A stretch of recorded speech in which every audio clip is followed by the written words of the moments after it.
స్వచ్ఛత అంటే నందిని. నందిని పాలు మరియు పెరుగు.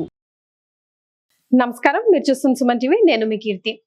ద్వాదశ రాశుల వారికి మే 16 నుంచి 30 తారీఖు వరకు ఎలా ఉండబోతోంది తెలియజేయడానికి మనతో పాటు ప్రముఖ ఆస్ట్రాలజర్ బ్రహ్మశ్రీ నందిపట్ల శ్రీహరి శర్మ గురువు గారు ఉన్నారు.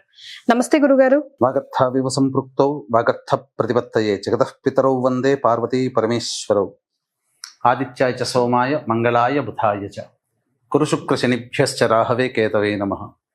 శృంగేరి జగద్గురు పీఠాధిపతులకి, కంచి పీఠాధిపతులకి నమస్కారములు తెలియజేసుకుంటూ, ఇక 12 రాశులలో జన్మించినటువంటి వారికి మే 16వ తారీఖు నుంచి 31వ తారీఖు వరకు ఏ విధంగా ఉండబోతుందో తెలుసుకునే ముందు గ్రహ సంచారం తెలుసుకుందాం. వీక్షించేటువంటి ప్రేక్షకులకి ఒక సూచన: గురువు మారాడు. అలాగే 18వ తారీఖు నుంచి రాహువు కేతువు కూడా మారబోతున్నారు. అంటే ఉన్నటువంటి నవగ్రహాలలో ప్రధానమైనటువంటి గ్రహాలు మారబోతున్నాయి.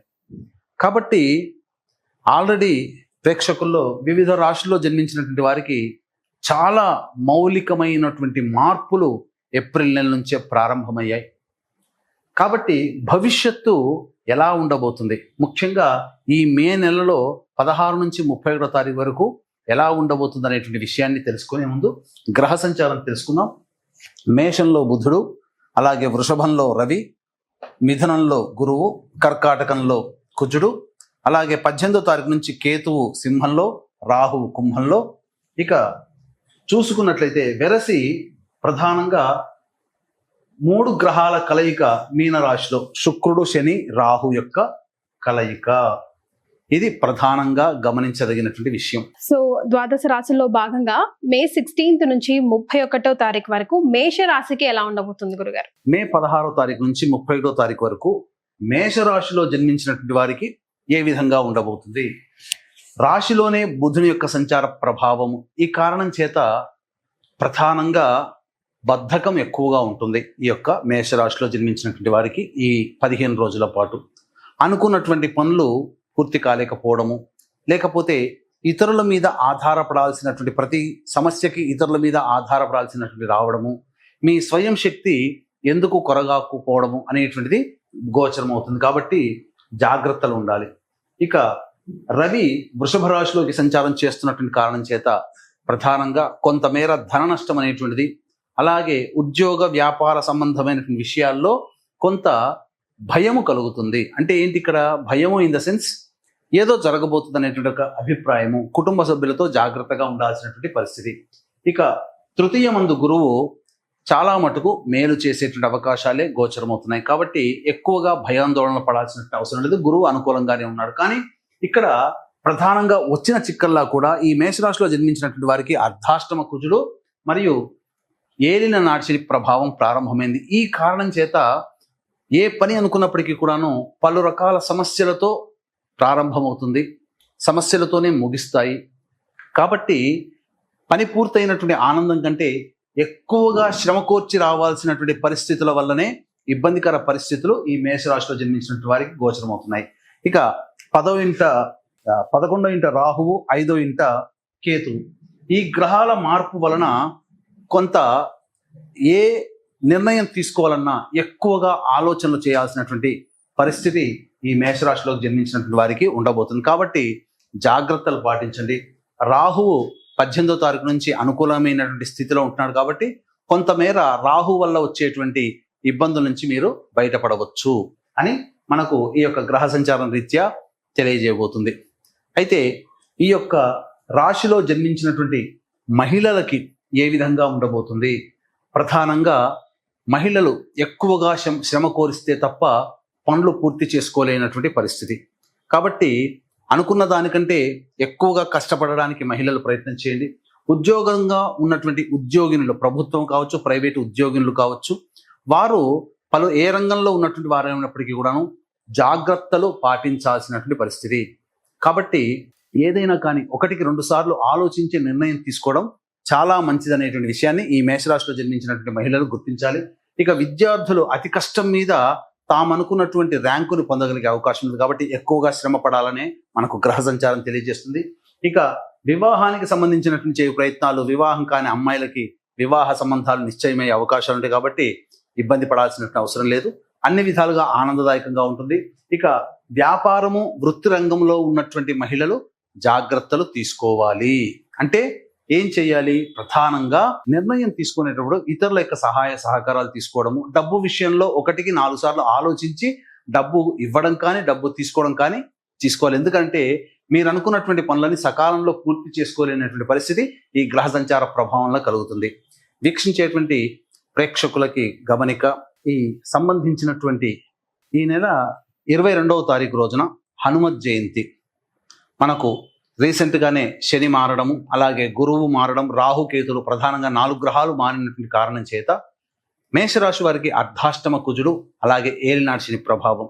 మిగతా అన్ని రాశుల వారికి కూడాను ప్రభావం అధికంగా ఉంటుంది. కాబట్టి 12 రాశుల్లో జన్మించినటువంటి వారికి ఈ యొక్క సంబంధించినటువంటి హనుమత్ జయంతి సందర్భంగా శనీశ్వర హోమము, అఘోర పాశుపత మంత్ర హోమము మరియు మన్యు సూక్త హోమము, అలాగే లక్ష్మీ మూలమంత్ర సంపుటిత లక్ష్మీ సూక్త హోమము మరియు వివాహం కాని అమ్మాయిలకి అబ్బాయిలకి సంబంధించిన వివిధ హోమాది కార్యక్రమాలు అనేటువంటి జరిపించి ఈ యొక్క శక్తిపాతము చేయబడినటువంటి శంకరుంగలి మాలని మీకు అందచేయడం జరుగుతుంది.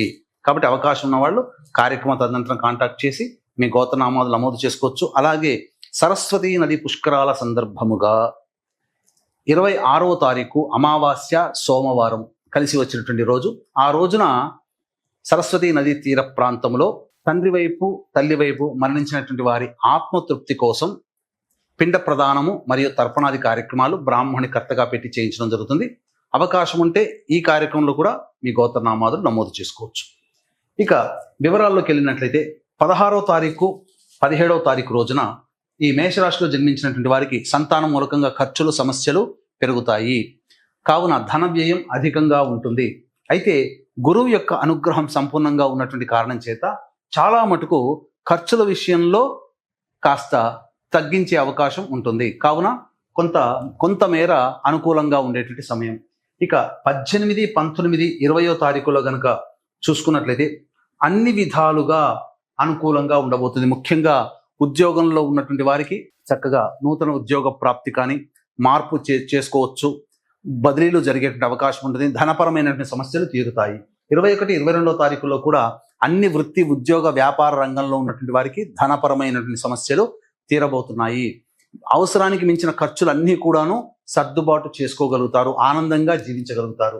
ఇక 23, 24వ తారీఖులో కనుక చూసుకున్నట్లయితే జాతకరీత్యా ప్రధానంగా మానసికమైనటువంటి ప్రశాంతత లోపిస్తుంది. అలాగే ఏ పని చేయాలన్నప్పటికీ కూడాను ఆ పని యందు ఆసక్తి ఉండలేకపోవడము, అలాగే జిగ్జాగ్ లాగా ఒక వ్యవస్థ ఉండడం అనేటువంటి దూర ప్రాంత ప్రయాణాలు కూడా సూచన చేయబడుతుంది. 25, 26వ తారీఖుల్లో కనుక చూసుకున్నట్లయితే బద్ధకం అధికంగా ఉంటుంది. తర్వాత చూద్దాంలే, పోస్ట్ పోన్మెంట్ ఆఫ్ వర్క్ అనేటువంటిది ఉంటుంది. కానీ పెండింగ్ లో ఉన్నటువంటి పనులని బాధ్యతగా కొంతమేర పూర్తి చేసుకోగలుగుతారు. విందులు వినోదాలు కుటుంబ సభ్యులతో ఆనందంగా గడుపుతారని చెప్పవచ్చు. ఇక 27, 28వ తారీఖులో కనుక చూసుకున్నట్లయితే ప్రధానంగా ఉద్యోగ సంబంధమైన విషయంలో కొంత అనిశ్చితి, ఒక భయాందోళన 27, 28వ తారీఖుల్లో ఉంటుంది. ధనము ఖర్చు అధికంగా ఉంటుంది. కుటుంబ సభ్యులతో జాగ్రత్తలు పాటించాల్సినటువంటి పరిస్థితి. ఇక 29, 30వ తారీఖులో కనుక చూసుకున్నట్లయితే రాని బాకీలు వసూలవుతాయి. ధనపరమైనటువంటి సమస్యలన్నీ కూడాను తీరుతాయి. అలాగే అన్ని విధాలుగా ఆనందదాయకమైనటువంటి పరిస్థితిలో ఉంటారని చెప్పవచ్చు. ముఖ్యంగా మీ యొక్క సమస్యలకి సోదర సోదరిమణులు మిత్రుల యొక్క సలహా సహకారాలతో మీ సమస్యల్ని పరిష్కరించుకుంటారు.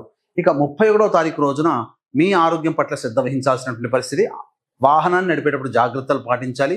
గృహోపకరణాలు మరియు గృహ మరమ్మతులకి ఎక్కువగా ధన వ్యయం చేయాల్సినటువంటి పరిస్థితి వస్తుందని చెప్పవచ్చు. అయితే ఇక్కడ ప్రధానంగా వీక్షించేటువంటి ప్రేక్షకులకి ఈ యొక్క 16వ తారీఖు నుంచి 31వ తారీఖు వరకు వచ్చేటువంటి సమస్యల నుంచి బయటపడడం కోసం ప్రతిరోజు తులసి చెట్టు దగ్గర ఆవు నేతితో దీపారాధన చేసి విష్ణు అష్టోత్తర పారాయణం చేసి మీరు ఇంటి నుంచి బయటికి వెళ్ళండి. అన్ని విధాలుగా మీకు ఆనందదాయకంగా ఉంటుంది.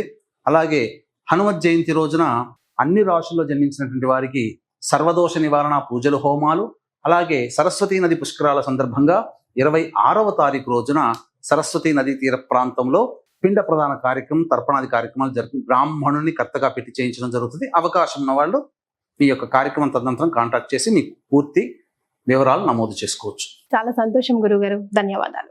సర్వం శ్రీ ఉమామహేశ్వర పరబ్రహ్మార్పణమస్తు.